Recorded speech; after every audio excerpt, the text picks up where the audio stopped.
I read about it in the paper, in the subway, on my way to work. I read it, and I couldn't believe it, and I read it again. Then, perhaps, I just stared at it, at the newsprint spelling out his name, spelling out the story.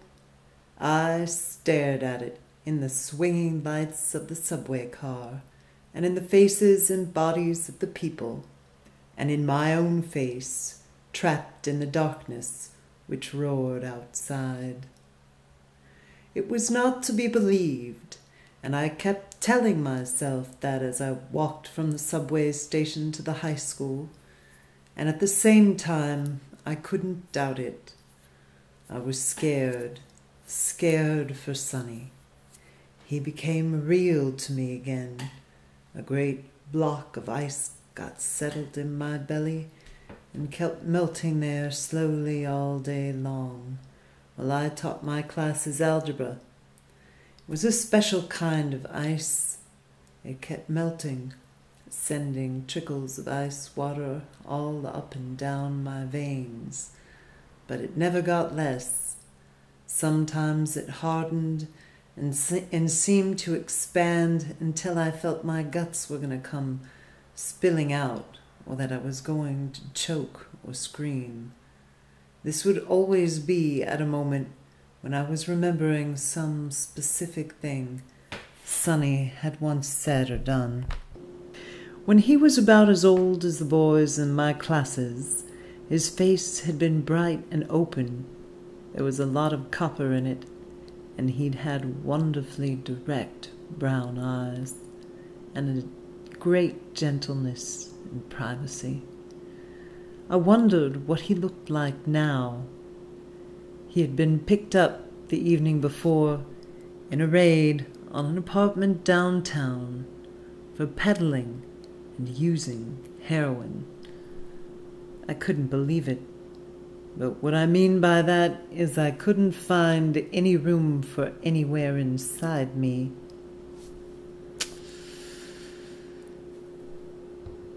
I couldn't believe it, but what I mean by that is that I couldn't find any room for it anywhere inside me. I'd kept it outside me for a long time. I hadn't wanted to know. I'd had suspicions, but I didn't name them. I kept putting them away. I told myself that Sonny was wild, but he wasn't crazy. And he'd always been a good boy. He had never turned hard or evil or disrespectful, the way kids can. So quick, especially in Harlem. I didn't want to believe that I'd ever see my brother going down, coming to nothing. All that light in his face gone out, in the condition I'd already seen so many others. Yet it had happened, and here I was, talking about algebra to a lot of boys who might, every one of them, for all I knew. Yet it had happened, and here I was, talking about algebra to a lot of boys who might, every one of them, for all I knew, be popping off needles every time they went to the head. Maybe it did more for them than algebra could. I was sure that the first time Sonny had ever had horse, he couldn't have been much older than these boys were now. These boys now were living as we'd been living then. They were growing up with a rush, and their heads bumped abruptly against the low ceiling of their actual possibilities. They were filled with rage. All they really knew were two darknesses: the darkness of their lives, which was now closing in on them, and the darkness of the movies, which had blinded them to that other darkness, and in which they now vindictively dreamed, at once more together than they were than at any other time, and more alone. When the last bell rang, the last class ended, I let out my breath. It seemed I'd been holding it for all that time. My clothes were wet. I may have looked as though I'd been sitting in a steam bath, all dressed up, all afternoon. I sat alone in the classroom a long time.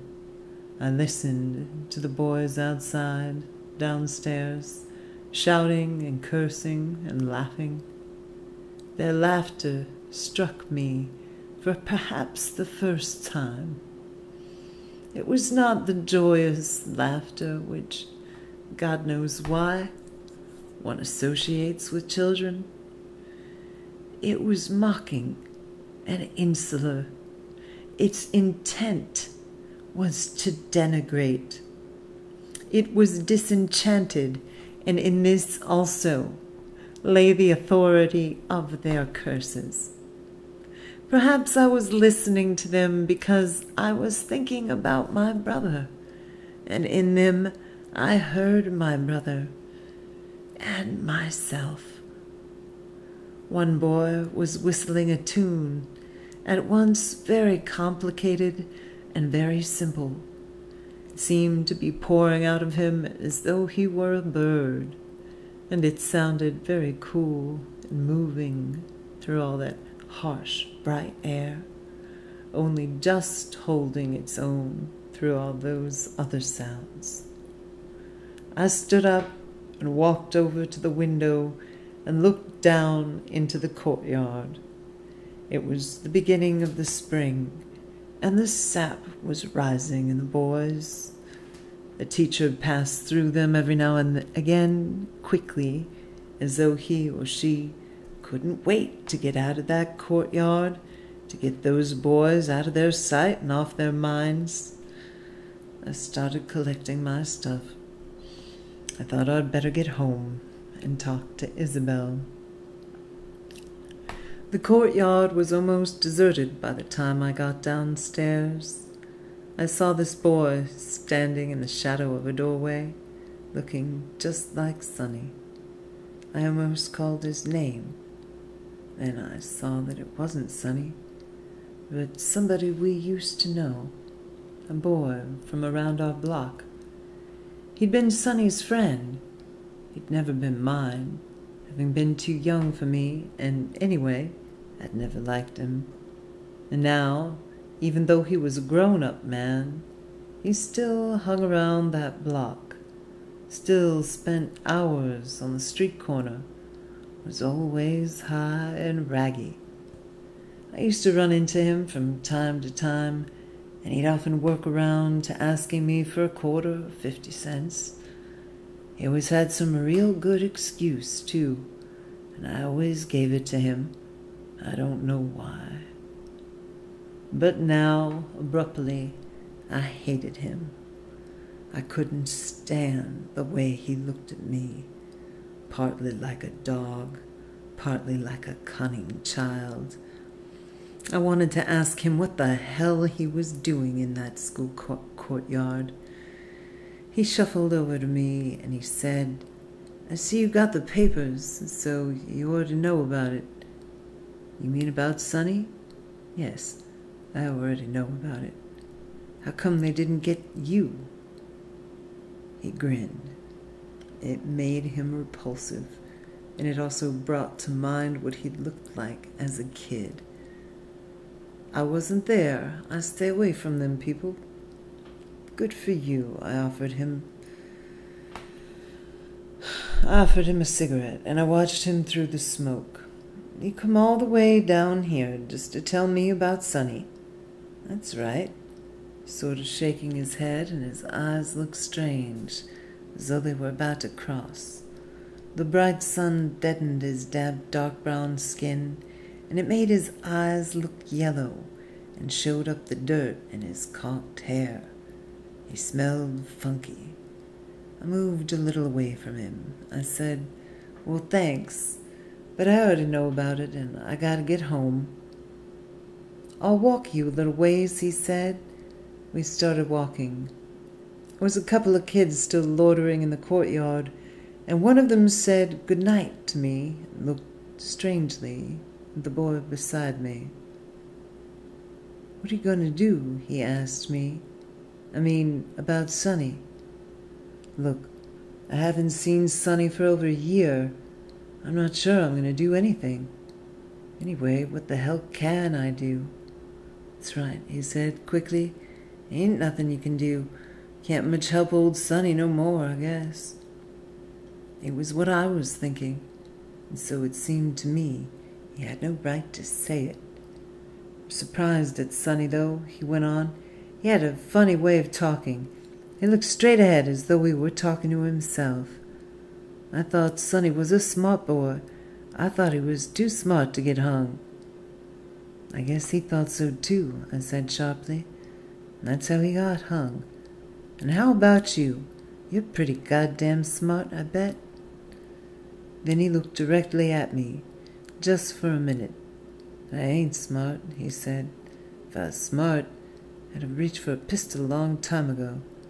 Look, don't tell me your sad story. If it was up to me, I'd give you one."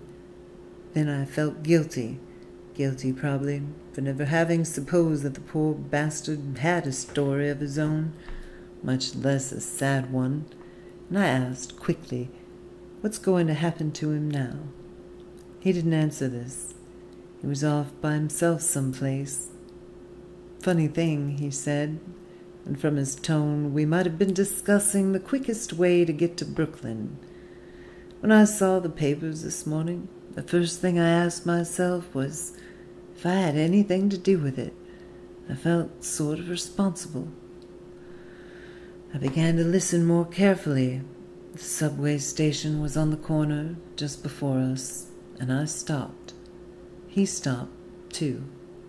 We were in front of a bar, and he ducked slightly, peering in, but whoever he was looking for didn't seem to be there. The jukebox was blasting away with something black and bouncy, and I half-watched the barmaid as she danced her way from the jukebox to her place behind the bar. And I watched her face as she laughingly responded to something someone said to her, still keeping time to the music. When she smiled, one saw the little girl. One sensed the doomed, still struggling woman beneath the battered face of the semi-whore. "I never give Sonny nothing," the boy said finally. "But a long time ago I come to high school, and I came to school high, and Sonny asked me how it felt." He paused. Couldn't bear to watch him. I watched the barmaid, and I listened to the music which seemed to be causing the pavement to shake. I told him it felt great. The music stopped. The barmaid paused and watched the jukebox until the music began again. It did. All this was carrying me someplace I didn't want to go. I certainly didn't want to know how it felt. It filled everything. The people, the houses, the music, the dark quicksilver barmaid with menace. And this menace was their reality. "What's going to happen to him now?" I asked again.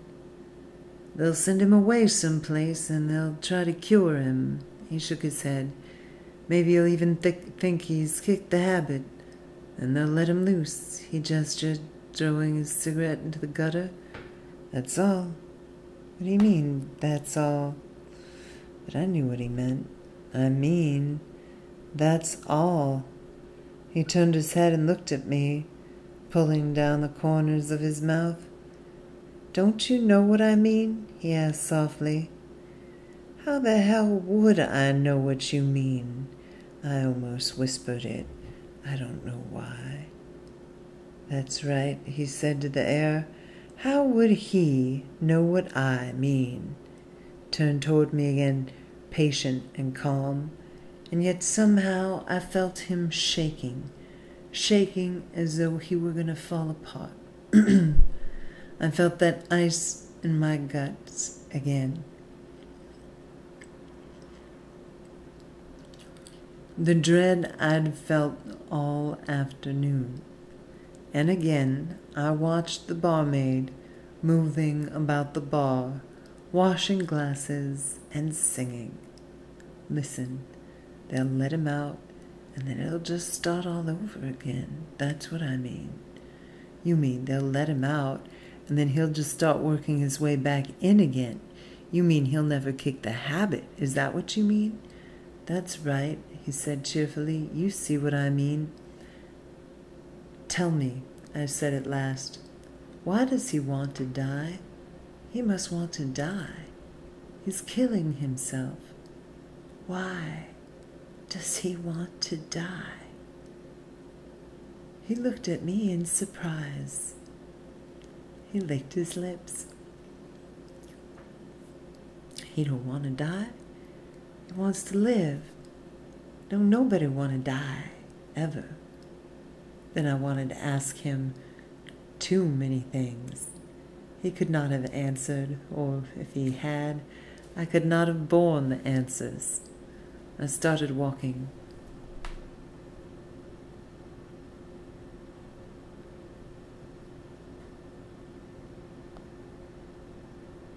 Well, I guess it's none of my business. It's going to be rough on old Sonny, he said.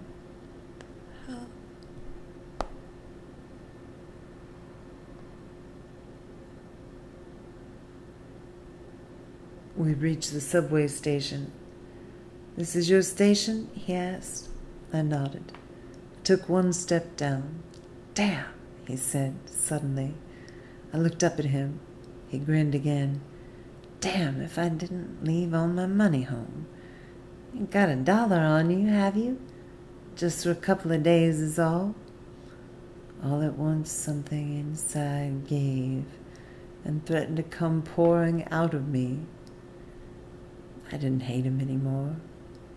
Felt that in another moment I'd start crying like a child. Sure, I said, don't sweat. I looked in my wallet and didn't have $1. I only had a 5. Here, I said, that hold you? He didn't look at it. He didn't want to look at it. A terrible, closed look came over his face, as though we were keeping the number on the bill a secret from him and me. Thanks, he said, and now he was dying to see me go. Don't worry about Sonny. Maybe I'll write him or something. Sure, I said. You do that. So long. Be seeing you, he said. I went on down the steps.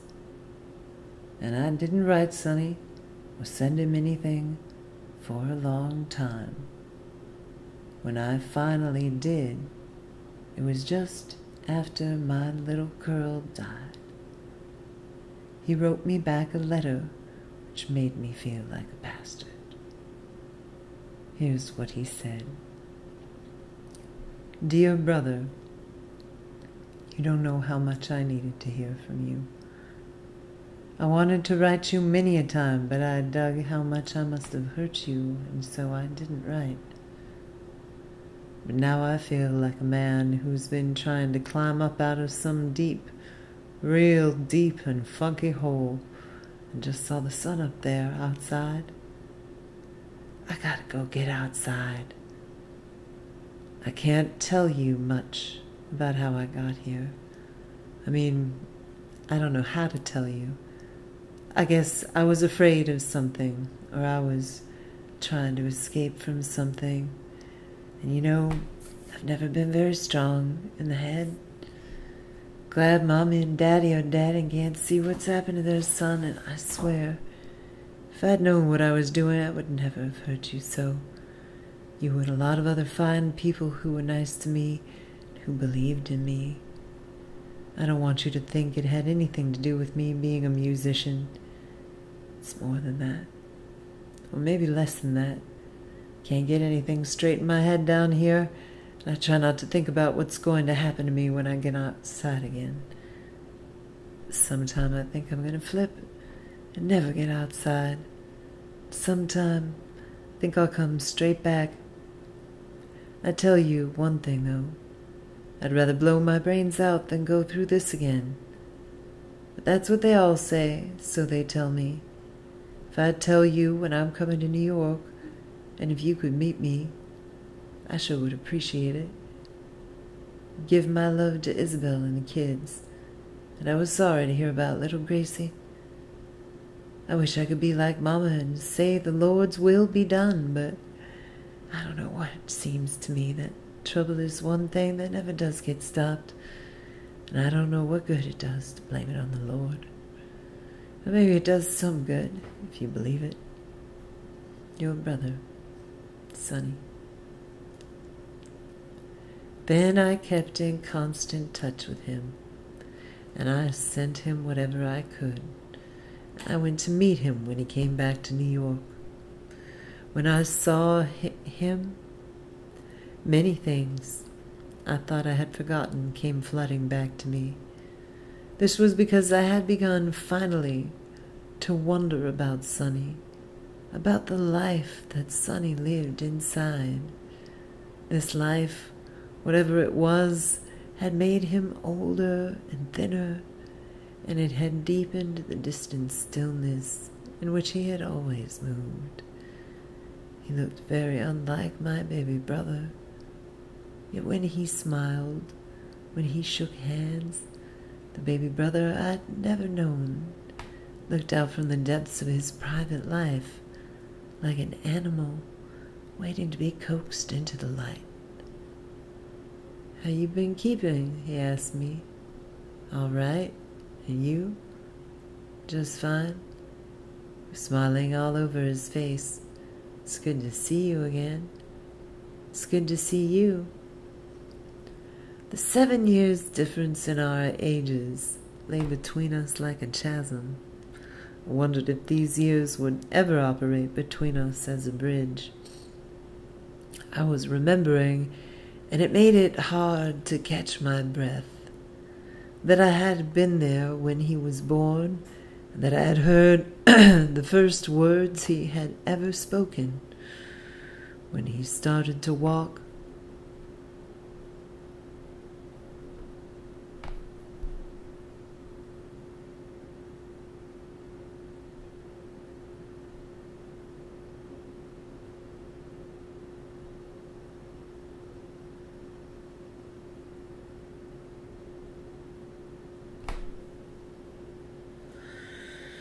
he walked from our mother straight to me. I caught him just before he fell, when he took the first steps he ever took in this world. "How's Isabel?" "Just fine. She's dying to see you." "And the boys?" "They're fine, too. They're anxious to see their uncle." "Oh, come on. You know they don't remember me." "Are you kidding? Of course they remember you." He grinned again. We got into a taxi. We had a lot to say to each other, far too much to know how to begin. As the taxi began to move, I asked, "You still want to go to India?" He laughed. "You still remember that? Hell, no. This place is Indian enough for me." "It used to belong to them," I said, and he laughed again. "They damn sure knew what they were doing when they got rid of it." Years ago, when he was around 14, he'd been all hipped on the idea of going to India. He read books about people sitting on rocks, naked, in all kinds of weather, but mostly bad, naturally, walking barefoot through hot coals and arriving at wisdom. I used to say that it sounded to me as though they were getting away from wisdom as fast as they could. I think he sort of looked down on me for that. "Do you mind," he asked, "if we have the driver drive alongside the park on the west side? I haven't seen the city in so long." "Of course not," I said. I was afraid that I might sound as though we were humoring him, but I hoped he wouldn't take it that way. So we drove along between the green of the park and the stony, lifeless elegance of hotels and apartment buildings, toward the vivid, killing streets of our childhood. These streets hadn't changed. though housing projects still jutted up out of them like rocks in the middle. In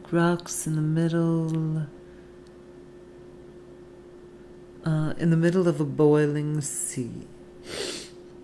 Most of the houses in which we had grown up had vanished, as had the stores from which we had stolen, the basements in which we had first tried sex, the rooftops from which we had hurled tin cans and bricks. But houses exactly like the houses of our past yet dominated the landscape. Boys exactly like the boys we once had been found themselves smothering in these houses, came down into the streets for light and air, and found themselves encircled by disaster. Some escaped the trap, most didn't. Those who got out always left something of themselves behind, as some animals amputate a leg and leave it in the trap. It might be said, perhaps, that I had escaped. After all, I was a school teacher, or that Sonny had. He hadn't lived in Harlem for years. Yet as the cab moved uptown through the streets, which seemed with a rush to darken with dark people, and as I covertly studied Sonny's face, it came to me that what we were both seeking through our separate cab windows was that part of ourselves which had been left behind. It's always at the hour of trouble and confrontation that the missing member aches. We hit 110th Street, started rolling up Lenox Avenue, and I'd known this avenue all my life, but it seemed to me again as it had seemed on the day I'd first heard about Sonny's trouble, filled with a hidden menace, which was its very breath of life. "We're almost there," said Sonny. "Almost." We're both too nervous to say anything more. We live in a housing project. It hasn't been up long. A few days after it was up, it seemed uninhabitably new. Now, of course, it's already run down. Looks like a parody of the good, clean, faceless life. God knows the people who live in it do their best to make it a parody. The beat-looking grass lying around isn't enough to make their lives green. The hedges will never hold out the streets, and they know it. The big windows fool no one. They aren't big enough to make space out of no space. They don't bother with the windows. They watch the TV screen instead. The playground is most popular with the children who don't play at jacks or skip rope or roller skate or swing, and they can be found in it after dark. We moved in partly because it's not far from where I teach, and partly for the kids. But it's really just like the houses in which Sonny and I grew up. The same things happen. They'll have the same things to remember. The moment Sonny and I started into the house, I had the feeling that I was simply bringing him back to the danger he had almost died trying to escape. Sonny has never been talkative, so I don't know why I was sure he'd been dying to talk to me when supper was over the first night. Everything went fine. The oldest boy remembered him, and the youngest boy liked him, and Sonny had remembered to bring something for each of them. And Isabel, who was really much nicer than I am, more open and giving, gone to a lot of trouble about dinner and was genuinely glad to see him. She's always been able to tease Sonny in a way that I haven't. It was nice to see her face so vivid again, and to hear her laugh and watch her make Sonny laugh. She wasn't, or anyway, she didn't seem to be, at all uneasy or embarrassed. She chatted as though there were no subject which had to be avoided, and she got Sonny past his first faint stiffness. And thank God she was there, for I was filled with that icy dread again. Everything I did seemed awkward to me, and everything I said sounded freighted with hidden meaning. I was trying to remember everything I'd heard about dope addiction, and I couldn't help watching Sonny for signs. I wasn't doing it out of malice. I was trying to find out something about my brother. I was dying to hear him tell me he was safe. Safe, my father grunted whenever Mother suggested trying to move to a neighborhood which might be safer for children. Safe, hell. Ain't no place safe for kids. Nobody. Nobody. He always went on like this, but he wasn't ever really as bad as he sounded, not even on weekends when he got drunk. As a matter of fact, he was always on the lookout for something a little better, but he died before he found it. Died suddenly during a drunken weekend in the middle of the war, when Sonny was 15. He and Sonny had never got on too well. This was partly because Sonny was the apple of his father's eye. It was because he loved Sonny so much and was frightened for him. And he was always fighting with him. It doesn't do any good to fight with Sonny. Sonny just moves back inside himself where he can't be reached. But the principal reason that they never hit it off is that they were so much alike. Daddy was big and rough, loud-talking, just the opposite of Sonny. But they both had that same privacy. Mama tried to tell me something about this just after Daddy died. I was home on leave from the army. This was the last time I ever saw my mother alive. Just the same, this picture gets all mixed up in my mind with pictures I had of her when she was younger. The way I always see her is the way she used to be on a Sunday afternoon, say, when the old folks were talking after the big Sunday dinner. I always see her wearing pale blue. She'd be sitting on the sofa. My father would be sitting in the easy chair not far from her, and the living room would be full of church folks and relatives. There they sit, chairs all around the living room, and the night is creeping up outside, but nobody knows it yet. You can see the darkness growing against the window panes, and you hear the street noises every now and again, or maybe the jangling beat of a tambourine from one of the churches close by. But it's real quiet in the room. For a moment, nobody's talking, but every face looks darkening, like the sky outside. And my mother rocks a little from the waist. My father's eyes are closed. Everyone is looking at something a child can't see. For a minute, they've forgotten the children. Maybe a kid is lying on the rug half asleep. Maybe somebody's got a kid on his lap and is absent-mindedly stroking the kid's head. Maybe there's a kid, quiet and big-eyed, curled up in a big chair in the corner. The silence, the darkness coming, and the darkness in the faces frightens the child obscurely. He hopes that the hand which strokes his forehead will never stop, will never die. He hopes that there will never come a time when the old folks won't be sitting around the living room talking about where they've come from, what they've seen, and what's happened to them and their kinfolk.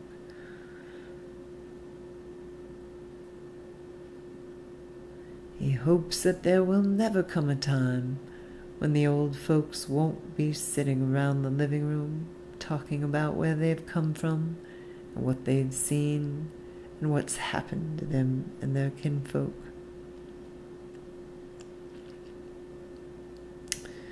But something deep and wonderful, but something deep and watchful in the child knows that this is bound to end, is already ending. In a moment, someone will get up and turn on the light.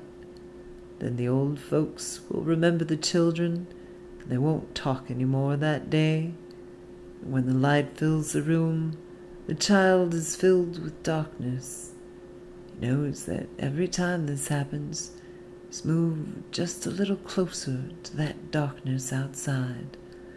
The darkness outside is what the old folks have been talking about. It's what they've come from. It's what they endure.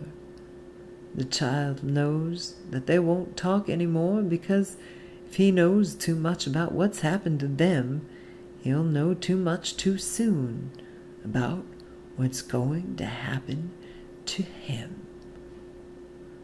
The last time I talked to my mother, I remember I was restless. I wanted to get out and see Isabel. We weren't married then, and we had a lot to straighten out between us.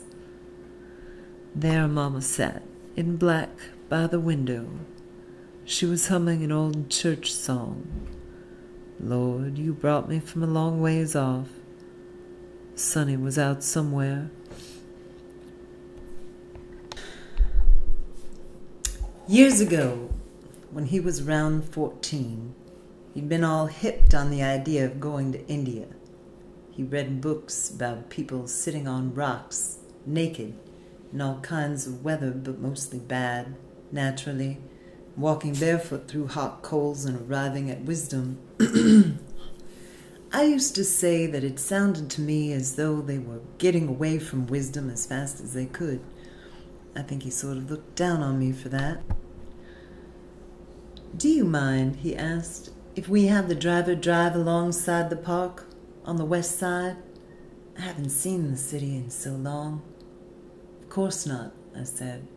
I was afraid that I might sound as though I were humoring him, but I hoped he wouldn't take it that way. So we drove along, between the green of the park and the stony, lifeless elegance of hotels and apartment buildings, toward the vivid, killing streets of our childhood. These streets hadn't changed, though housing projects jutted up out of them now like rocks in the middle of a boiling sea. Most of the houses in which we had grown up had vanished, as had the stores from which we had stolen, the basements in which we had first tried sex, the rooftops from which we had hurled tin cans and bricks. But houses exactly like the houses of our past yet dominated the landscape. Boys exactly like the boys we had once been found themselves a smothering in these houses, came down into the streets for light and air, and found themselves encircled by disaster. Some escaped the trap. Most didn't. Those who got out always left something of themselves behind, as some animals amputate a leg and leave it in the trap. It might be said, perhaps, that I had escaped. After all, I was a school teacher, or that Sonny had. He hadn't lived in Harlem for years. Yet as the cab moved uptown through the streets, which seemed, with a rush, to darken with dark people, and as I covertly studied Sonny's face, it came to me that what we both were seeking through our separate cab windows was that part of ourselves which we had left behind. It's always at the hour of trouble and confrontation that the missing member aches. We hit 110th Street and started rolling up Lenox Avenue. And I'd known this avenue all my life, but it seemed to me again as it had seemed on the day I'd first heard about Sonny's trouble, filled with a hidden menace, which was its very breath of life. "We're almost there," said Sonny. Almost. We were both too nervous to say anything more. We live in a housing project. It hasn't been up long. A few days after it was up, it seemed uninhabitably new. Now, of course, it's already run down. Looks like a parody of the good, clean, faceless life. God knows the people who live in it do their best to make it a parody. The beat-looking grass lying around isn't enough to make their lives green. The hedges will never hold out the streets, and they know it. The big windows fool no one. They aren't big enough to make space out of no space. They don't bother with the windows. They watch the TV screen instead. The playground is most popular with the children who don't play at jacks or skip rope or roller skate or swing, and they can be found in it after dark. We moved in partly because it's not too far from where I teach, and partly for the kids. But it's really just like the houses in which Sonny and I grew up. The same things happen. They'll have the same things to remember. The moment Sonny and I started into the house, I had the feeling that I was simply bringing him back into the danger he had almost died trying to escape. Sonny has never been talkative, so I don't know why I was sure he'd be dying to talk to me when supper was over the first night. Everything went fine. The oldest boy remembered him, and the youngest boy liked him, and Sonny had remembered to bring something for each of them, and Isabel, who is really much nicer than I am, more open and giving, had gone to a lot of trouble about dinner, and I was genuinely glad to see him. And was genuinely glad to see him. And she's always been able to tease Sonny in a way that I haven't. It was nice to see her face so vivid again, and to hear her laugh, watch her make Sonny laugh.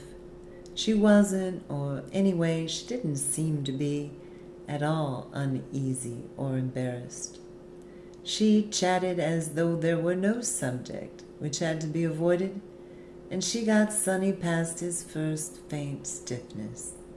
And thank God she was there, for I was filled with that icy dread again. Everything I did seemed awkward to me, and everything I said sounded freighted with hidden meaning.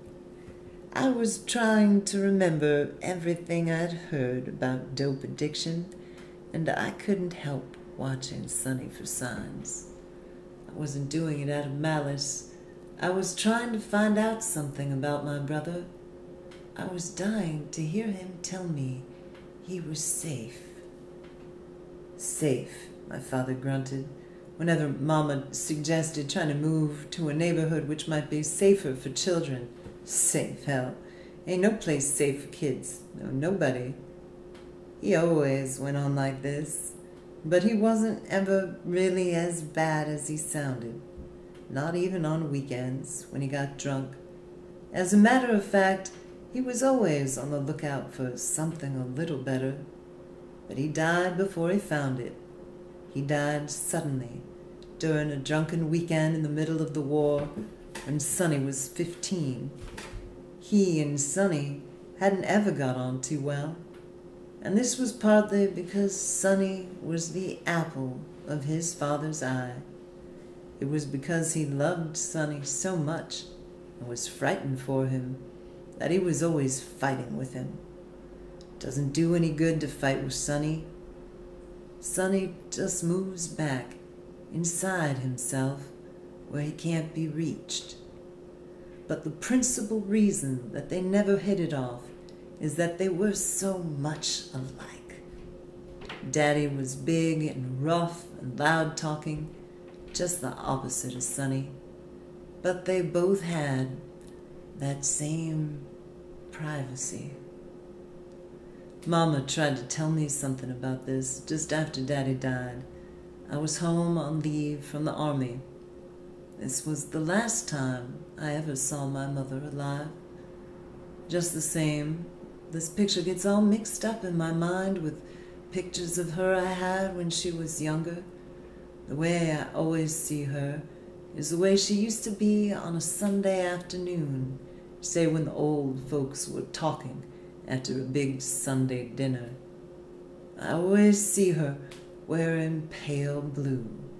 She'd be sitting on the sofa, and my father would be sitting in the easy chair not far from her, and the living room would be full of church folks and relatives. There they sit, in chairs all around the living room, and the night is creeping up outside, but nobody knows it yet. You can see the darkness growing against the window panes, and you hear the street noises every now and again, or maybe the jangling beat of a tambourine from one of the churches close by. But it's real quiet in the room.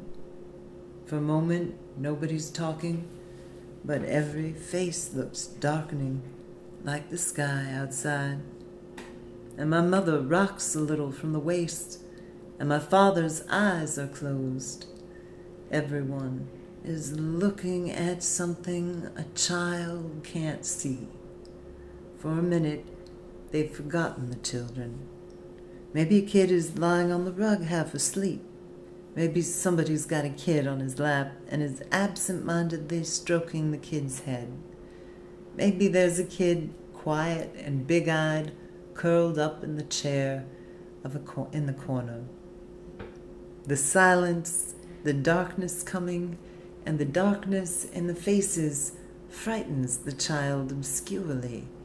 He hopes that the hand which strokes his forehead will never stop, will never die.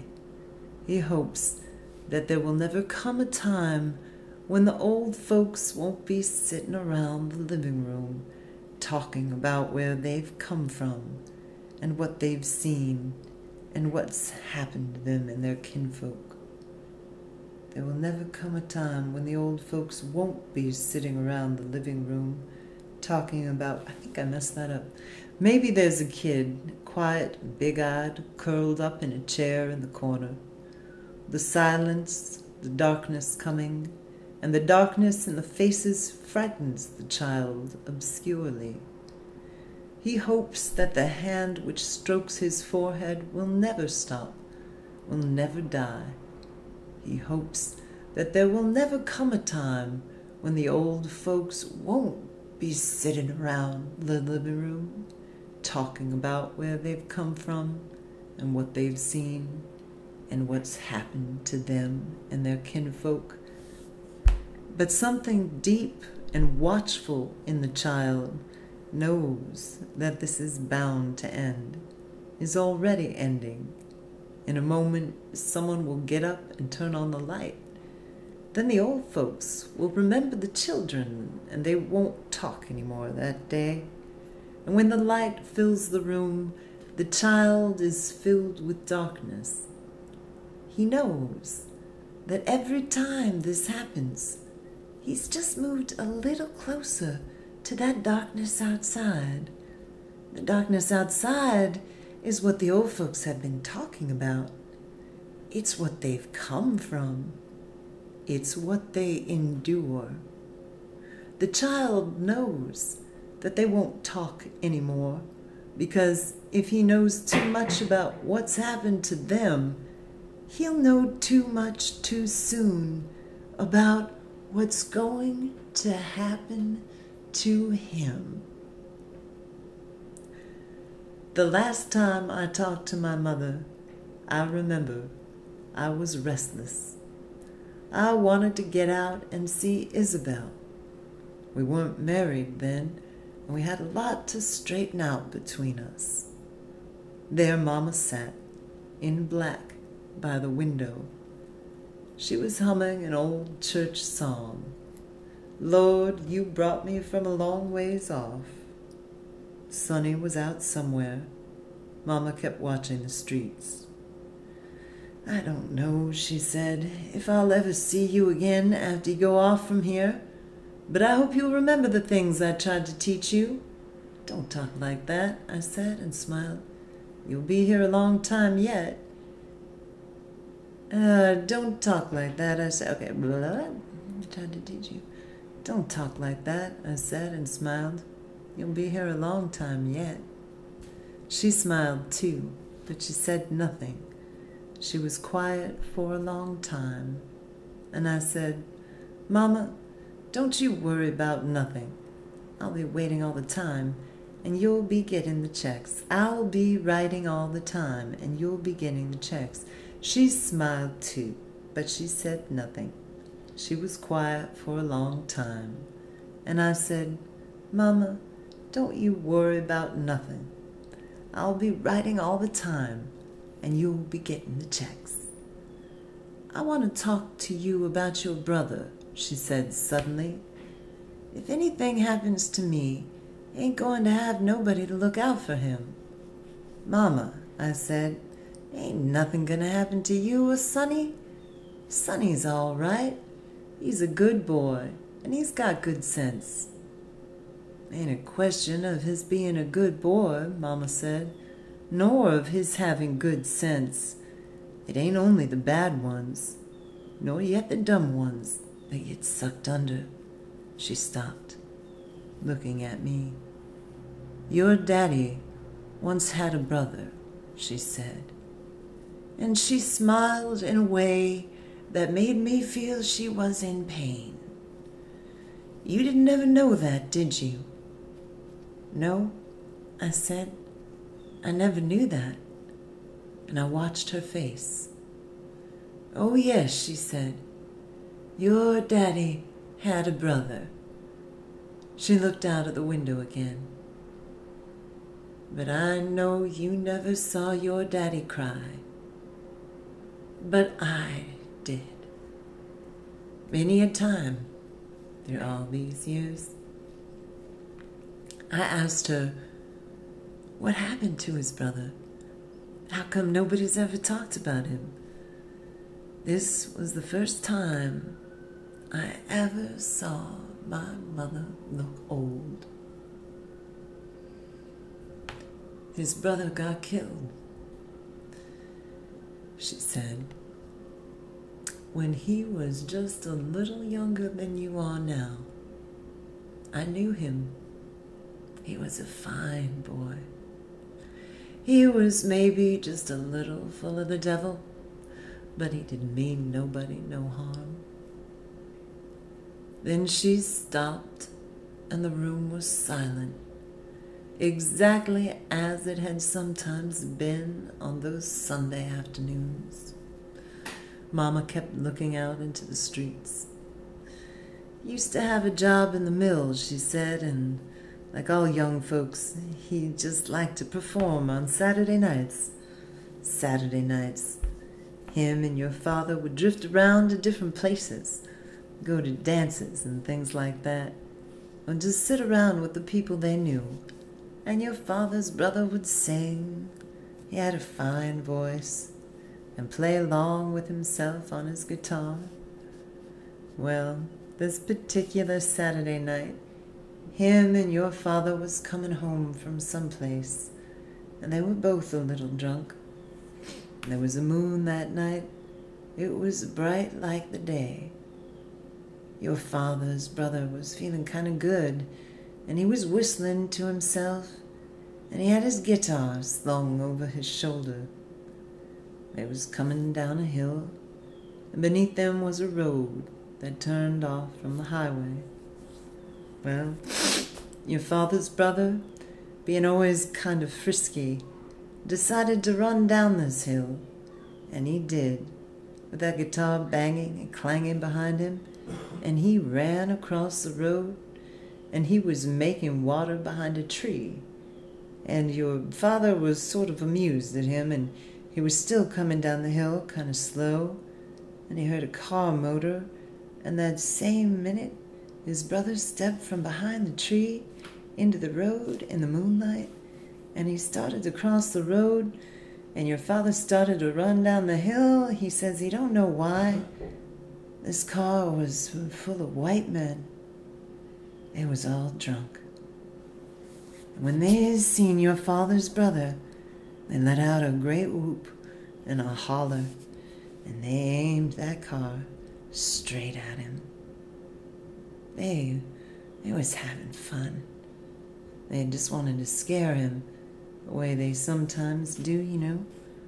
But they were drunk. And I guess the boy, being drunk too and scared, kind of lost his head. By the time he jumped, it was too late.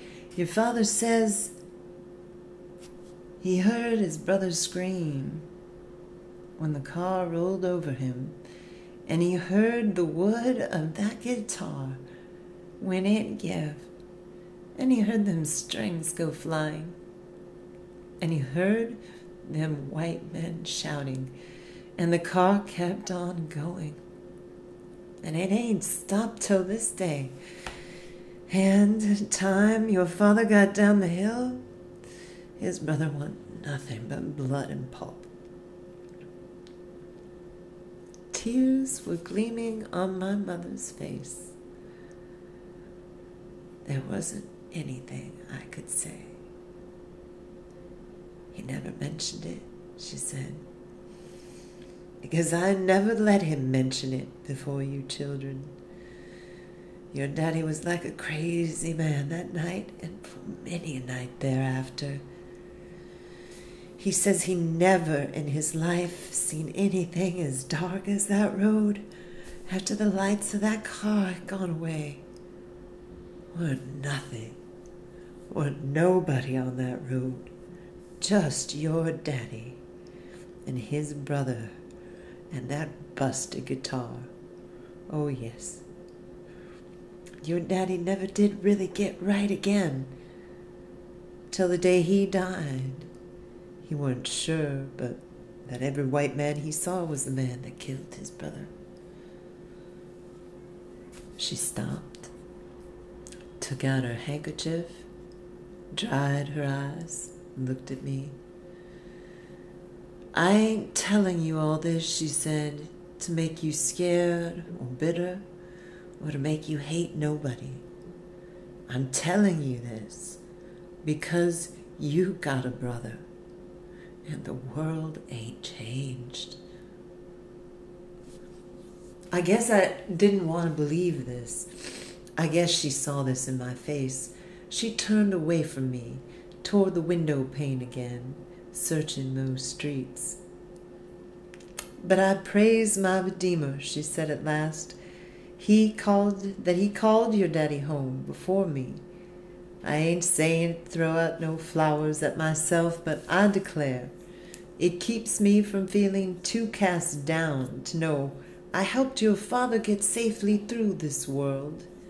Your father always acted like he was the roughest, strongest man on earth, and everybody took him to be like that. But if he hadn't had me there to see his tears, she was crying again.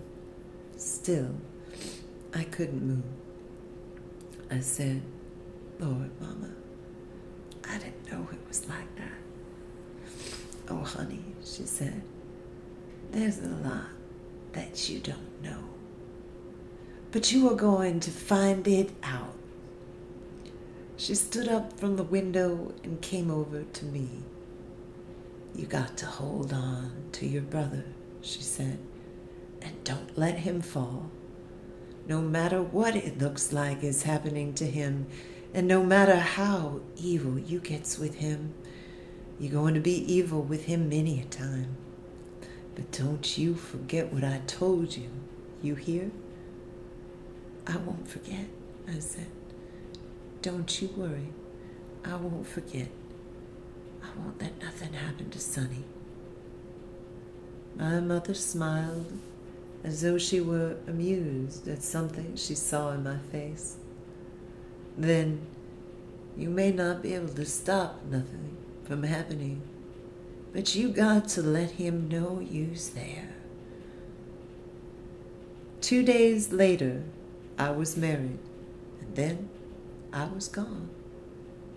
And I had a lot of things on my mind, and I pretty well forgot my promise to Mama until I got shipped home on a special furlough for her funeral. And after the funeral, with just Sonny and me alone in the empty kitchen, I tried to find out something about him. "What do you want to do?" I asked him. "I'm going to be a musician," he said, for he had graduated in the time I'd been away, from dancing to the jukebox to finding out who was playing what and what they were doing with it, and he had bought himself a set of drums. "You mean you want to be a drummer?" I somehow had the feeling that being a drummer might be all right for other people, but not for my brother Sonny. "I don't think," he said, looking at me very gravely, "that I'll ever be a good drummer, but I think I can play a piano." I frowned. I'd never played the role of the older brother quite so seriously before, had scarcely ever, in fact, asked Sonny a damn thing. I sensed myself in the presence of something I didn't really know how to handle, didn't understand. So I made my frown a little deeper as I asked, "What kind of musician do you want to be?" He grinned. "How many kinds do you think there are?" "Be serious," I said. He laughed, throwing his head back, and he looked at me. "I am serious." "Well then, for Christ's sake, stop kidding around and answer a serious question. I mean, do you want to be a concert pianist? Do you want to play classical music and all that, or what?" Long before I finished, he was laughing and saying, "For Christ's sake, Sonny." He sobered, but with difficulty. "I'm sorry, but you sound so scared." And he was off again. "Well, you may think it's funny now, baby, but it's not going to be so funny when you have to make your living at it. Let me tell you that." I was furious because I knew he was laughing at me, and I didn't know why. "No," he said, very sober now, and afraid, perhaps, that he'd hurt me. "I don't want to be a classical pianist. That isn't what interests me. I mean," he paused, looking at me hard, as though his eyes would help me to understand, then gestured helplessly, as though perhaps his hand would help. "I mean, I'll have a lot of studying to do, and I'll have to study everything, but I mean, I want to play with jazz." He stopped. "I want to play jazz," he said. Well, the word had never before sounded as heavy, as real, as it sounded that afternoon in Sonny's mouth. I just looked at him, and I was probably frowning a real frown by this time. I simply couldn't see why on earth he wanted to spend his time hanging around nightclubs, clowning around on bandstands. White people pushed each other around. Well, people pushed each other around on a dance floor. Seemed beneath him somehow. I'd never thought about it before. I'd never been forced to. But I suppose I had always put jazz musicians in a class with what Daddy called good time people. "Are you serious?" "Hell yes, I'm serious." He looked more helpless than ever, and annoyed, and deeply hurt.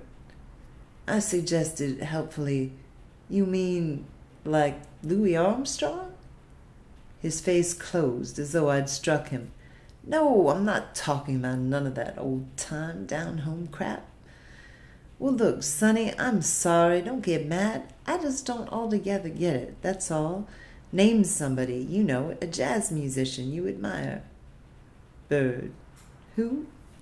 "Bird. Charlie Parker. Don't they teach you nothing in the goddamn army?" I lit a cigarette. I was surprised and then a little amused to discover that I was trembling. "I've been out of touch," I said. "You had to be patient with me. Now, who's this Parker character?" "He's just one of the greatest jazz musicians alive," said Sonny sullenly, his hands in his pockets, his back to me. Maybe the greatest, he added bitterly. That's probably why you never heard of him. All right, I said. I'm ignorant. I'm sorry. I'll go out and I'll buy the Cats records right away, all right? It don't, said Sonny with dignity, make any difference to me. I don't care what you listen to. Don't do me no favors. I was beginning to realize that I'd never seen him so upset before. With another part of my mind, I was thinking that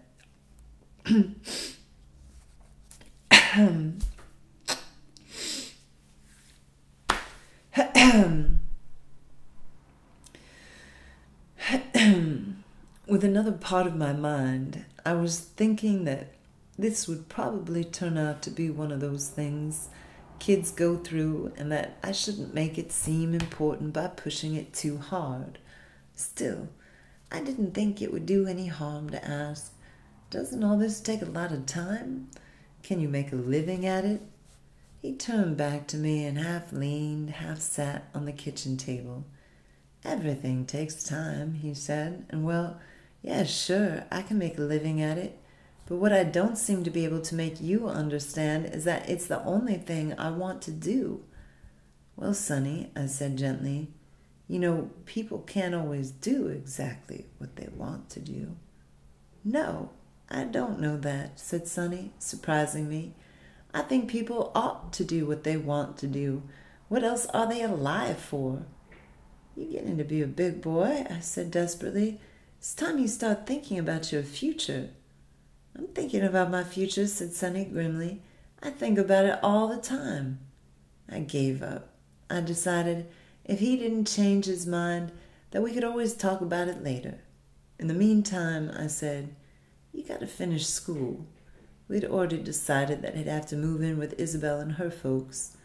I knew this wasn't the ideal arrangement because Isabel's folks are inclined to be dicty, and they hadn't especially wanted Isabel to marry me, but I didn't know what else to do. We have to get you fixed up at Isabel's. There was a long silence. Moved from the kitchen table to the window. That's a terrible idea. You know it yourself. You have a better idea? He just walked up and down the kitchen for a minute. He was as tall as I was. He had started to shave. I suddenly had the feeling that I didn't know him at all. He stopped at the kitchen table and picked up my cigarettes. Looking at me with a kind of mocking, amused defiance, he put one between his lips. You mind? You smoking already? He lit the cigarette and nodded, watching me through the smoke. I just wanted to see if I'd have the courage to smoke in front of you. He grinned and blew a great cloud of smoke to the ceiling. It was easy. He looked at my face. Come on now. I bet you was smoking at my age. Tell the truth. I didn't say anything, but the truth was on my face, and he laughed. But now there was something very strained in his laugh. Sure, and I bet that ain't all you was doing. He was frightening me a little. Cut the crap, I said. We already decided that I was going to go and live, we already decided that you was going to go and live at Isabel's. Now what's got into you all of a sudden? You decided it, he pointed out. I didn't decide a thing. He stopped in front of me, leaning against the stove, arms loosely folded. Look, brother, I don't want to stay in Harlem no more. I really don't. He was very earnest. He looked at me, then over toward the kitchen window. There was something in his eyes I'd never seen before. Some thoughtfulness, some worry, all his own. He rubbed the muscle of one arm. It's time I was getting out of here. Where do you want to go, Sonny? I want to join the Army or the Navy. I don't care. If I say I'm old enough, they'll believe me. Then I got mad. It was because I was so scared. You must be crazy, you goddamn fool. What the hell do you want to go and join the Army for? I just told you, to get out of Harlem. "Sonny, you haven't even finished school. And if you really want to be a musician, how do you expect to study if you're in the army?" He looked at me, trapped and in anguish. I might be able to work out some kind of deal. Anyway, I'll have the GI Bill when I come out." "If you come out." We stared at each other. "Sonny, please, be reasonable. I know the setup is far from perfect, but we got to do the best we can." "I ain't learning nothing in school," he said. "Even when I go." He turned away from me and opened the window and threw his cigarette out into the narrow alley. I watched his back. "At least I ain't learning nothing you'd want me to learn." He slammed the window so hard I thought the glass would fly out, and turned back to me. "And I'm sick of the stink of these garbage cans." "Sonny," I said, "I know how you feel, but if you don't finish school now, you're going to be sorry later that you didn't." I grabbed him by the shoulders. "And you only got another year. It ain't so bad. And I'll come back, and I'll swear I'll help you do whatever you want to do. Just try to put up with it till I come back. Will you please do that for me?" He didn't answer, and he wouldn't look at me. "Sonny, hear me?" He pulled away. "I hear you, but you never hear anything I say." I didn't know what to say to that. He looked out of the window and then back at me. He looked out of the window and then back at me. He looked out of the window and then back at me. "Okay," he said and sighed. "I'll try." Then I said, trying to cheer him up a little, "They got a piano at Isabel's. You can practice on it." And as a matter of fact, it did cheer him up for a minute. "That's right," he said to himself. "I forgot that." His face relaxed a little, but the worry, the thoughtfulness played on it still, the way shadows play on a face which is staring into the fire. But I thought I'd never hear the end of that piano. At first, Isabel would write me, saying how nice it was that Sonny was so serious about his music, and how as soon as he came in from school, or wherever he had been, wherever he was supposed to be at school, he went straight to that piano and stayed there till supper time. And after supper, he went back to that piano and stayed there until everybody went to bed. He was at the piano all day Saturday and all day Sunday. Then he bought a record player and started playing records. Play one record over and over again all day long sometimes, and he'd improvise along with it on the piano. Or he'd play one section of the record, one chord, one change, one progression. Then he'd do it on the piano. Then back to the record. Then back to the piano. Well, I really didn't know how they stood it. Isabel finally confessed that it wasn't like living with a person at all. It was like living with sound. And the sound didn't make any sense to her. Didn't make any sense to any of them. Naturally, they began, in a way, to be afflicted by this presence that was living in their home. It was as though Sonny was some sort of god or monster. He moved in an atmosphere which wasn't like theirs at all. They fed him and he ate. He washed himself. He walked in and out of their door. He certainly wasn't nasty or unpleasant or rude. Sonny isn't any of those things. But it was as though he were all wrapped up in some cloud, some fire, some vision, all his own, and there wasn't any way to reach him. At the same time, he wasn't really a man yet. He was still a child, and they had to watch out for him in all kinds of ways. They certainly couldn't throw him out. Neither did they dare to make a great scene about that piano, because even they dimly sensed, as I sensed, from so many thousands of miles away, that Sonny was at that piano playing for his life. But he hadn't been going to school. One day a letter came from the school board, and Isabel's mother got it. There had apparently been other letters, but Sonny had torn them up. This day, when Sonny came in, Isabel's mother showed him the letter and asked him where he'd been spending his time, and she finally got it out of him that he'd been down in Greenwich Village with musicians and other characters in a white girl's apartment. And this scared her, and she started to scream at him, and what came up when she began, though she denies it to this day, was what sacrifices they were making to give Sonny a decent home and how little he appreciated it. Sonny didn't play the piano that day. By evening, Isabel's mother had calmed down, but then there was the old man to deal with, and Isabel herself. Isabel says she did her best to be calm, but she broke down and started crying. She says she just watched Sonny's face. She could tell by watching him what was happening with him. And what was happening was that they penetrated his cloud. They had reached him. Even if their fingers had been 1,000 times more gentle than human fingers ever are, he could hardly help feeling that they had stripped him naked and were spitting on that nakedness.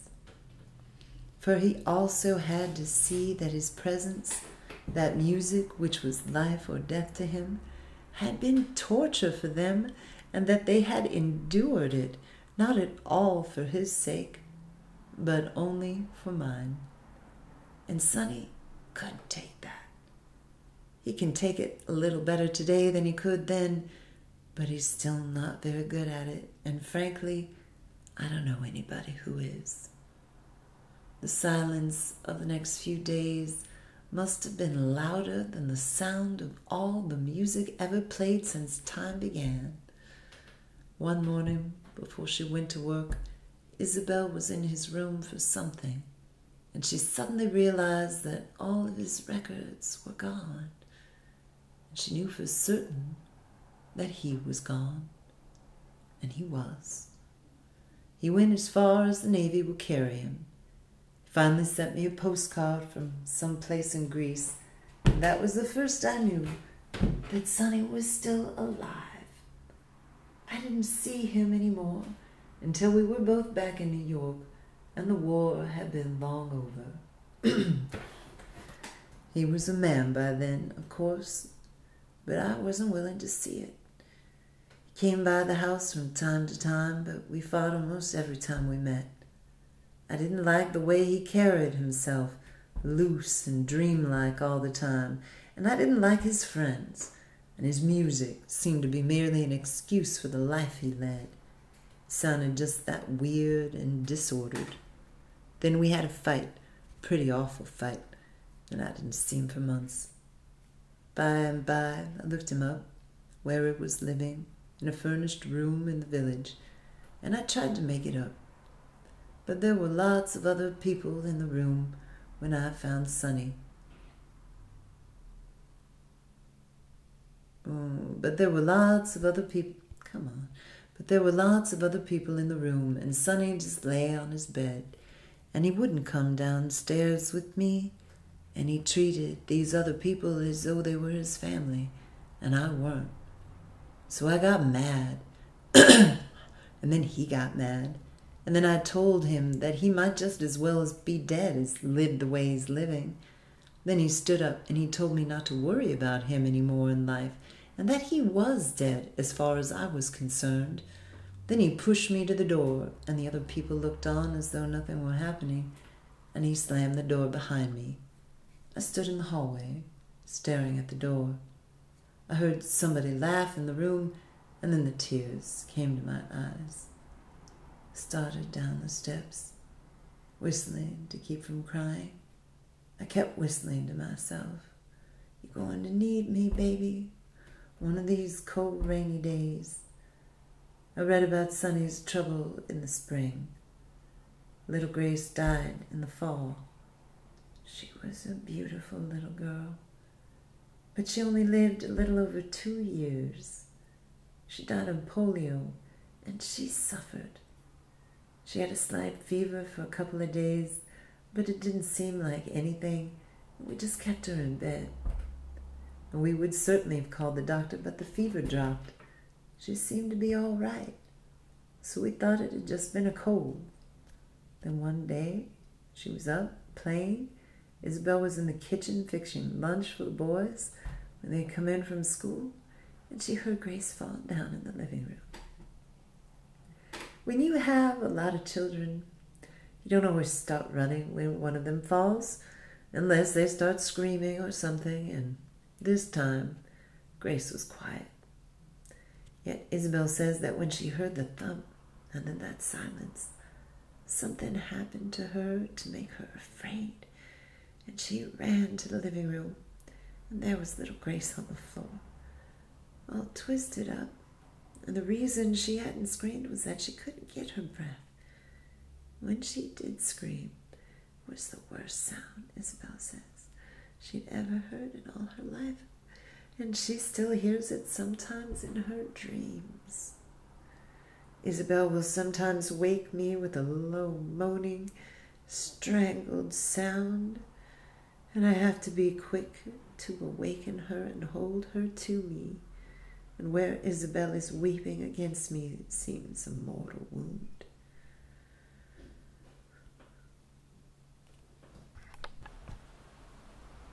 I think I may have written Sonny the very day that little Gracie was buried. I was sitting in the living room in the dark by myself, and I suddenly thought of Sonny. My trouble made his real. One Saturday afternoon, when Sonny had been living with us, or anyway, been in our house for nearly 2 weeks, I found myself wandering aimlessly about the living room and drinking from a can of beer and trying to work up the courage to search Sonny's room. He was out. He was usually out whenever I was home, and Isabel had taken the children to see their grandparents. Suddenly I was standing still in front of the living room window watching 7th Avenue. The idea of searching Sonny's room made me still. I scarcely dared admit to myself what I'd be searching for. I didn't know what I'd do if I found it, or if I didn't. On the sidewalk across from me, near the entrance to a barbecue joint, some people were holding an old-fashioned revival meeting. The barbecue cook, wearing a dirty white apron, his conked hair reddish and metallic in the pale sun, and a cigarette between his lips, stood in the doorway watching them. Kids and older people paused in their errands and stood there, along with some older men and a couple of very tough-looking women who watched everything that happened on the avenue as though they owned it, or were maybe owned by it. Well, they were watching this too. The revival was being carried on by 3 sisters in black and a brother, and all they had were their voices and their Bibles and a tambourine.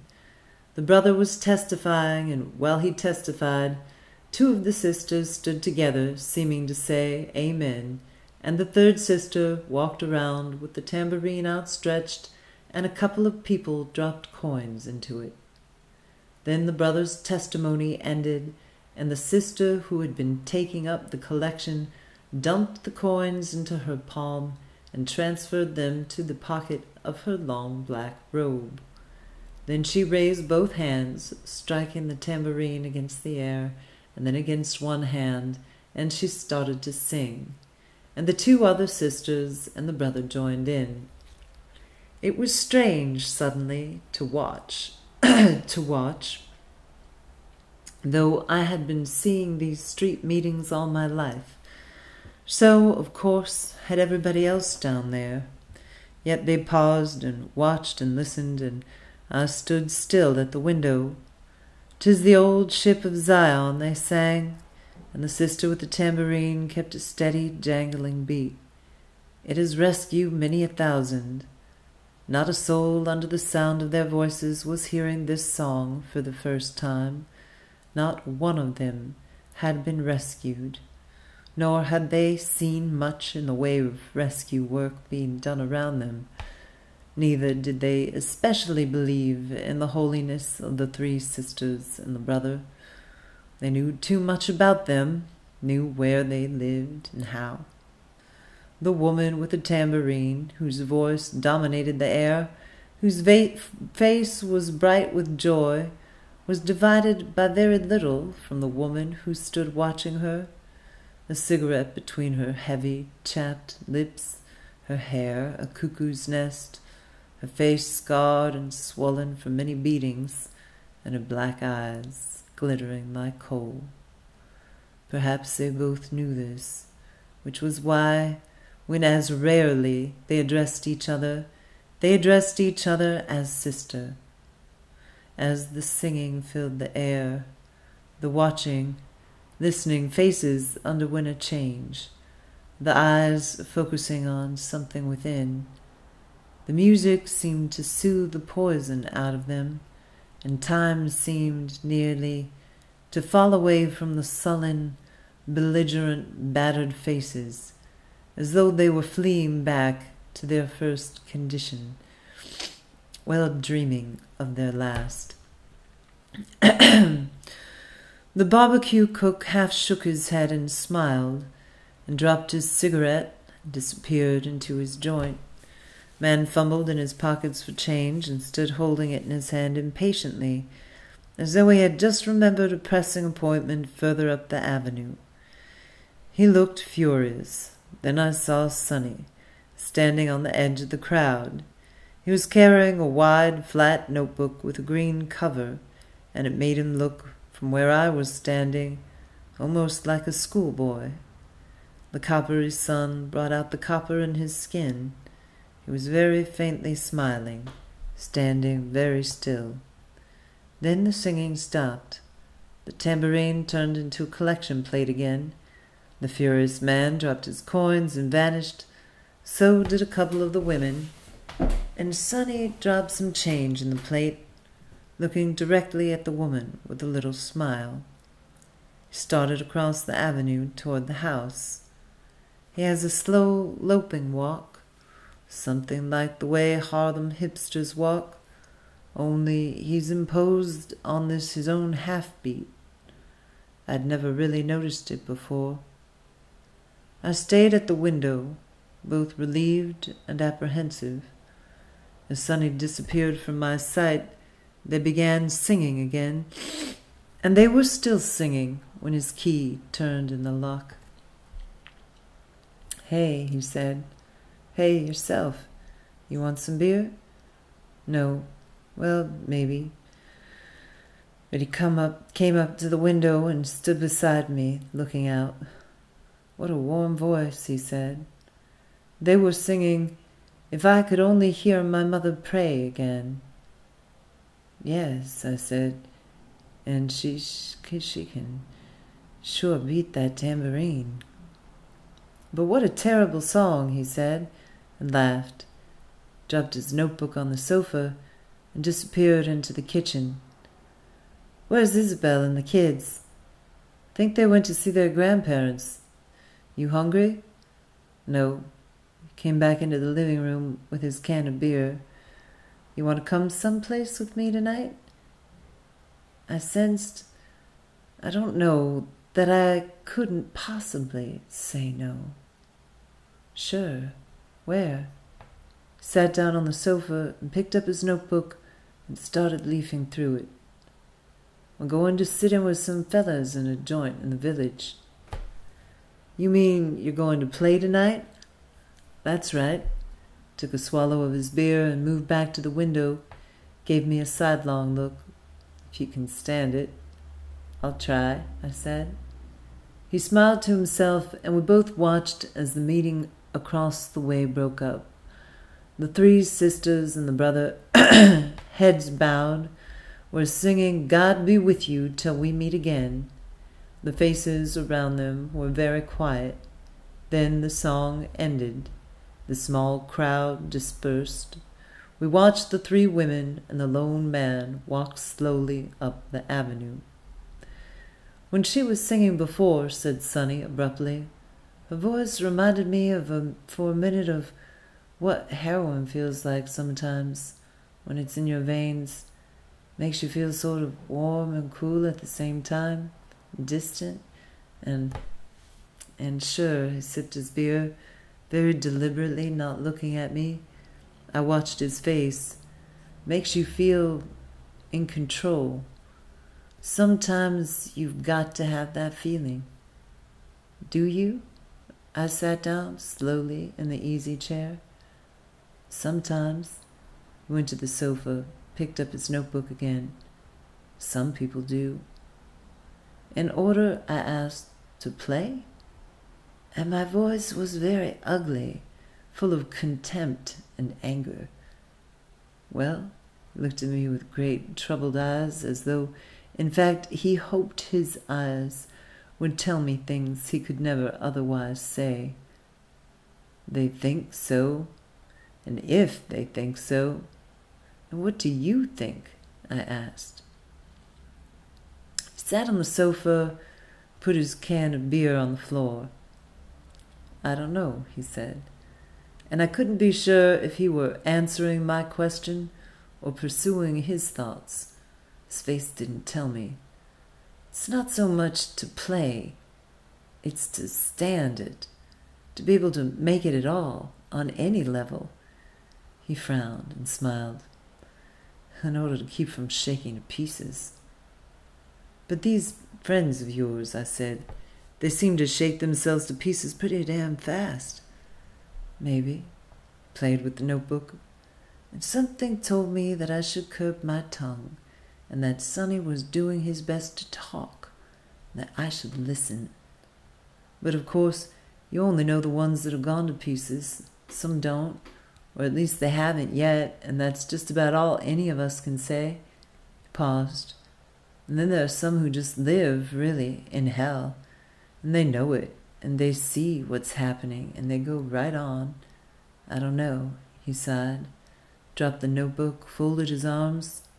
Some guys, you can tell from the way they play, they're on something all the time, and you can see that, well, it makes something real for them. But of course, he picked up his beer from the floor and sipped it and put the can down again. They want to, too. You got to see that. Even some of them that say they don't, some, not all. What about you? I asked. I couldn't help it. What about you? Do you want to? He stood up, walked to the window, remained silent for a long time. Then he sighed. Me? Said.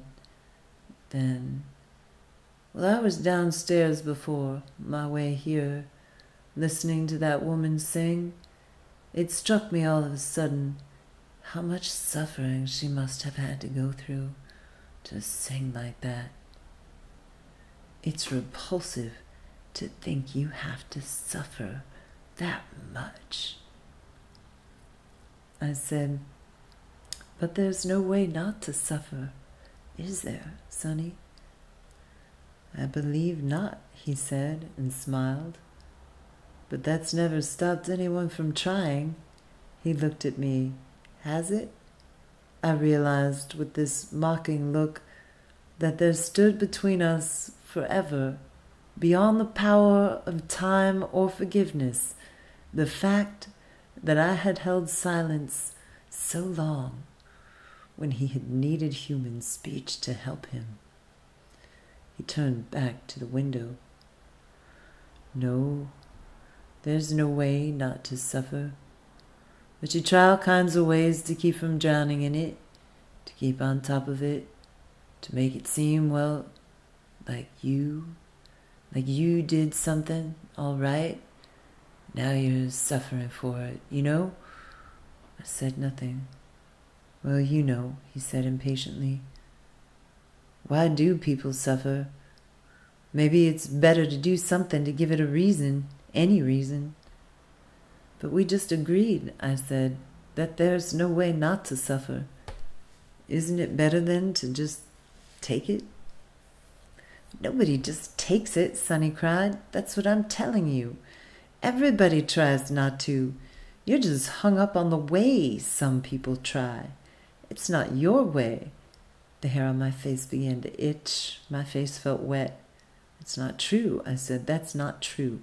I don't give a damn what other people do. I don't even care how they suffer. I just care how you suffer. And he looked at me. Please believe me, I said. I don't want to see you die, trying not to suffer. I won't, he said flatly, die, trying not to suffer, at least not any faster than anybody else. But there's no need, I said, trying to laugh. Is there? You killing yourself? I wanted to say more, but couldn't. I wanted to talk about willpower and how life could be, well, beautiful. I wanted to say that it was all within. But was it? Or rather, wasn't that exactly the trouble? And I wanted to promise that I would never fail him again. But it would all have sounded empty words and lies. So I made the promise to myself and prayed that I would keep it. It's terrible sometimes inside, he said. That's what's the trouble. You walk these streets, black and funky and cold, and there's not really a living ass to talk to, and there's nothing shaking, and there's no way of getting it out. That storm inside. Can't talk it and you can't make love with it, and when you finally try to get with it and play it, you realize nobody's listening. So you've got to listen. You got to find a way to listen. And then he walked away from the window and he sat on the sofa again, as though all the wind had suddenly been knocked out of him. Sometimes you'll do anything to play.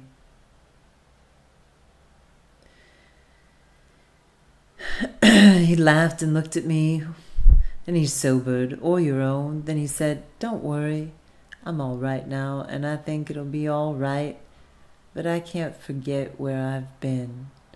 I don't mean just the physical place I've been. I mean where I've been and what I've been.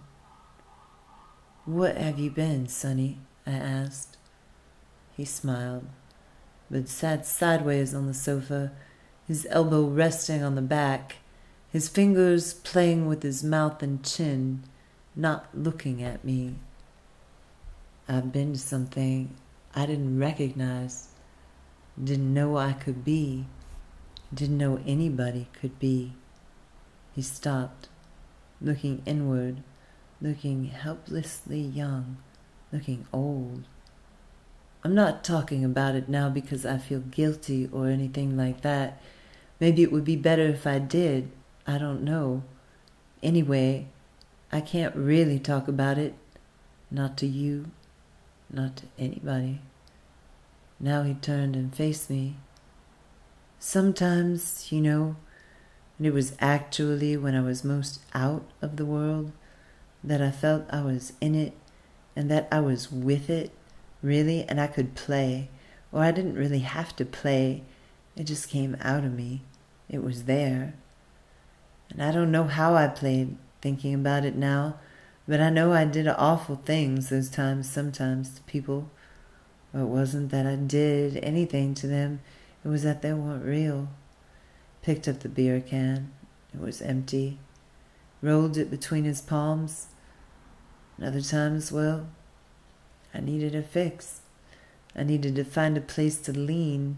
I needed to clear a space to listen, and I couldn't find it, and I went crazy. I did terrible things to me. I was terrible for me. He began pressing the beer can between his hands, and I watched the metal begin to give. It glittered as he played with it like a knife, and I was afraid he would cut himself, but I said nothing. Oh well, I can never tell you. I was all by myself at the bottom of something, stinking and sweating, crying trembling and shaking, and I smelled it, my stink. And I thought, I'd die if I couldn't get away from it. And yet, all the same, I knew that everything I was doing was just locking me in with it. And I didn't know, he paused, still flattening the beer can. I didn't know. I still don't know. Something kept telling me that maybe it was good to smell your own stink. But I didn't think that that was what I had been trying to do, and who can stand it? And he abruptly dropped the ruined beer can, looked at me with a small, still smile, and then rose, walking to the window as though it were a lodestone rock. I watched his face. He watched the avenue. I couldn't tell you when Mama died, but the reason I wanted to leave Harlem so bad was to get away from the drugs. And when I ran away, that's what I was running from, really. When I came back, nothing had changed. I hadn't changed. I was just older. And he stopped drumming with his fingers on the window pane. The sun had vanished. Soon, darkness would fall. I watched his face. The sun had vanished. Soon, darkness would fall. I watched his face. Drumming the window pane. The sun had vanished. Soon, darkness would fall. I watched his face. It can come again, he said, almost as though speaking to himself. Then he turned to me. It can come again, he repeated. I just want you to know that. All right, I said at last, so it can come again, all right. He smiled, but the smile was sorrowful. I had to try to tell you, he said. Yes, I said, I understand that. You're my brother, he said, looking straight at me and not smiling at all. Yes, I repeated, yes, I understand that. He turned back to the window, looking out. All that hatred down there, he said, all that hatred and misery and love, it's a wonder it doesn't blow the avenue apart. We went to the only nightclub on a short, dark street downtown, squeezed through the narrow, chattering, jam-packed bar to the entrance of the big room where a bandstand was, and we stood there for a moment, for the lights were very dim in this room, and we couldn't see. Then, hello, boy, said a voice, and an enormous black man, much older than Sonny or myself, erupted out of all that atmospheric lighting and put an arm around Sonny's shoulder. I've been sitting right here, he said, waiting for you. He had a big voice, too, and the heads in the darkness turned toward us. Sonny grinned and pulled a little away and said, Creole, this is my brother. I told you about him. Creole shook my hand. Glad to meet you, son, he said. And it was clear that he was glad to meet me there, for Sonny's sake. And he smiled. You got a real musician in your family. And he took his arm from Sonny's shoulder and slapped him, lightly, affectionately, with the back of his hand. Well, now I've heard it all, said a voice behind us.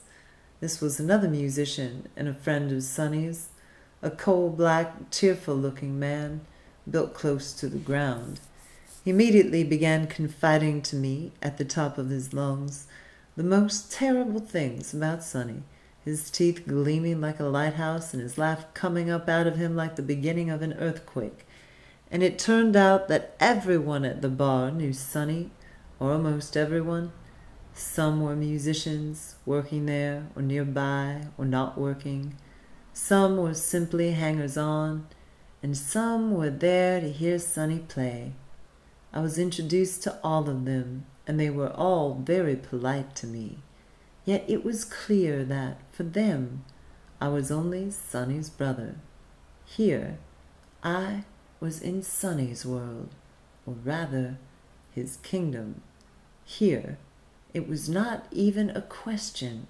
that his veins bore royal blood. They were going to play soon, and Creole installed me by myself at a table in a dark corner. Then I watched them, Creole, the little black man, and Sonny and the others, while they horsed around, standing just below the bandstand. The light from the bandstand spilled just a little short of them, and watching them, laughing and gesturing, moving about, I had the feeling that they, nevertheless, were being most careful not to step into that circle of light too suddenly, that if they moved into the light too suddenly, without thinking, they would perish in flame. Then while I watched them, one of them, the small black man, moved into the light, crossed the bandstand, and started fooling around with his drums. Then, being funny and being also extremely ceremonious, Creole took Sonny by the arm and led him to the piano. A woman's voice called Sonny's name, and a few hands started clapping.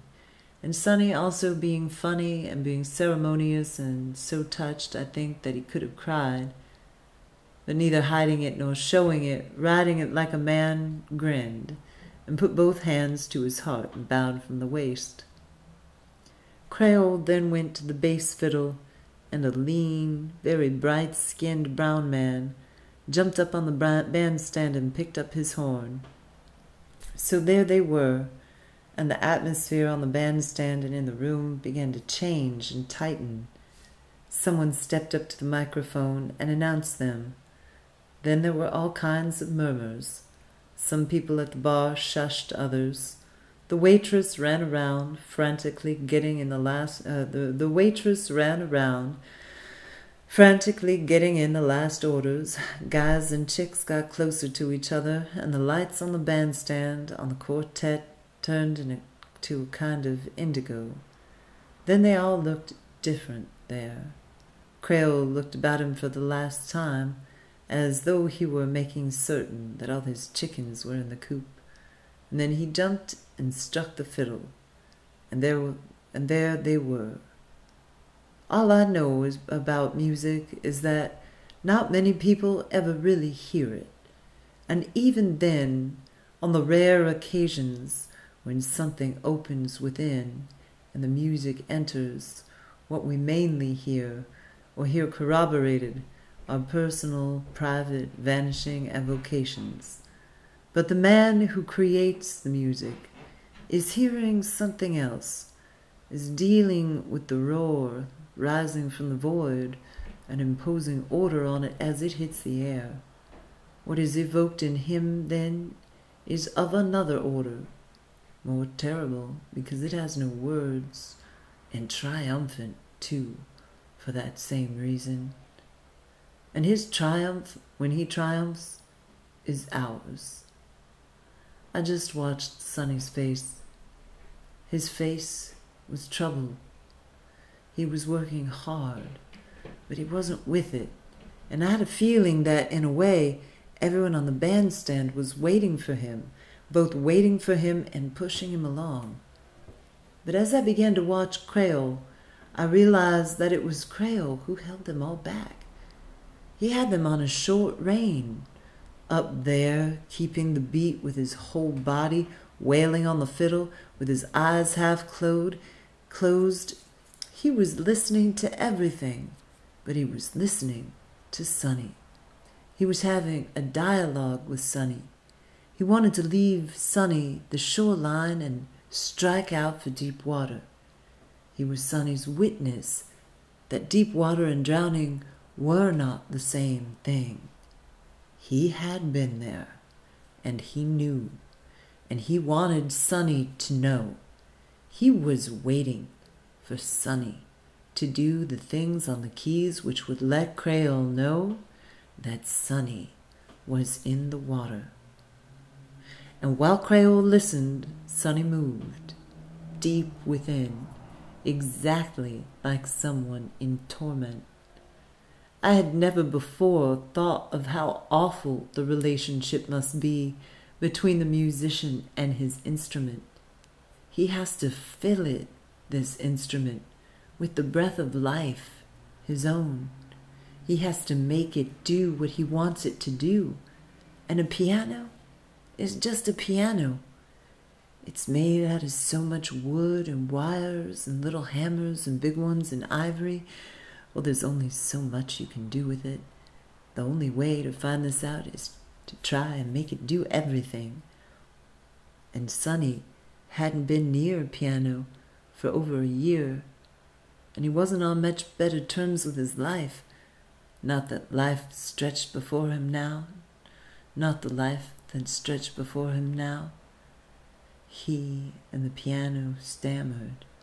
Started one way, got scared, stopped. Started another way, panicked, marked time, started again. Then seemed to have found a direction, panicked again and got stuck.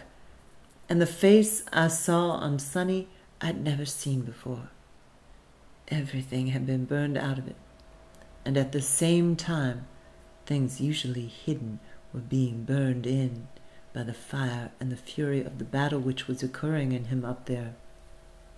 Yet, watching Creole's face as they neared the end of the first set, I had the feeling that something had happened. Something I hadn't heard. Then they finished. There was scattered applause, and then, without an instant's warning, Creole started into something else. It was almost sardonic. It was, "Am I blue?" And as though he commanded, Sonny began to play. Something began to happen. And Creole let out the reins. The dry, low black man said something awful on the drums. Creole answered, and the drums talked back. Then the horn insisted, sweet and high, slightly detached perhaps, and Creole listened, commenting now and then, dry and diving, driving, beautiful and calm and old. Then they all came together again, and Sonny was part of the family again. I could tell this from his face. He seemed to have found, right there beneath his fingers, a damn brand new piano. It seemed that he couldn't get over it. Then for a while, just being happy with Sonny, they seemed to be agreeing with him that brand new pianos certainly were a gas. Then Creole started forward to remind them that what they were playing was the blues. He hit something in all of them. He hit something in me, myself, and the music tightened and deepened. Apprehension began to beat the air. Creole began to tell us what the blues were all about. They were not about anything very new. He and his boys up there were keeping it new, at the risk of ruin, destruction, madness, and death, in order to find new ways to make us listen. For while the tale of how we suffer, and how we are delighted, and how we may triumph is never new, it always must be heard. There isn't any other tale to tell. It's the only light we've got in all this darkness. And this tale, according to that face, that body, those strong hands on those strings, has another aspect in every country and a new depth in every generation. Listen, Creole seemed to be saying, listen. Now these are Sonny's blues.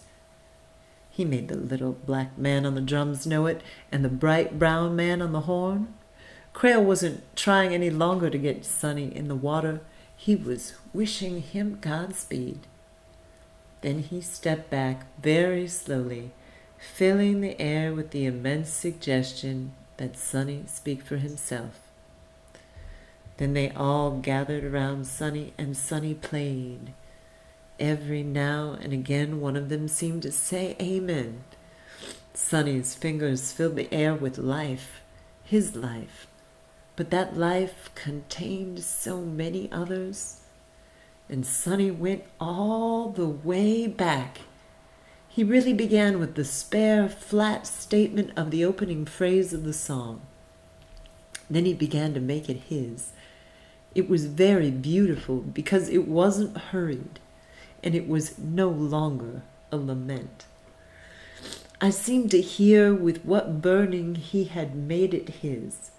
with what burning we had yet to make it ours, how we could cease lamenting. Freedom lurked around us, and I understood at last that he could help us to be free if we would listen, that he would never be free until we did. Yet there was no battle in his face now. I heard what he had gone through and would continue to go through until he came to rest in earth. He had made it his, that long line of which we knew only Mama and Daddy, and he was giving it back, as everything must be given back, so that passing through death it can live forever.